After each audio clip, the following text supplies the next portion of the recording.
жашоодо эч ким мага бир нерсе кылып бергенге милдеттүү эмес, мажбур эмес дегенибизде, ошондо жашообузда жакшыруу, өнүгүү, бакыт, байлык, ийгилик башталат. Мен өзүм лично колдонгом бул нерсени. Лично дайыма колдонуп жүрөм. Эч ким мага бир нерсе кылып бергенге милдеттүү эмес деп алганымда, мага ушунчалык күч келди. Бир, өзүм жалгызмын. Эки, сюрприздер пайда боло баштады. Сюрприз деген жөнөкөй эле нерседе. Мисалы, балам мага күлүп койсо, сүйүнө баштадым. А так мурда эмне кылат элем? Ал өзү кылбай, мен да өзүм ишим кылып атпайм, ал жагын ал кылбай атат деп ага таарынып жүрөм. Ал кылбай ушинтип өзүмдүн куржумума зыян. Дуана таарынса куржумуна зыян дегендей. Мен ошол жоопкерчиликти 100% алам, бирок 50% тиги кыла берсин, бирок кылдырганга жоопкерчилик алам. Эмне болду? Чалып турам мага туурабы? Сен да акча алып атасың го, кылбайсыңбы ишиңди? Сен ушуга жоопкерчиликтүүсүң, айлыгыңды берип атпайм дебейсиңби деген андай нерсеге кирбеңиз. Анда өзүңүздүн бизнесиңиз ошойдон калып калат,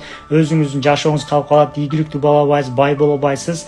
Анан бактылуу болушуңуз кыйын.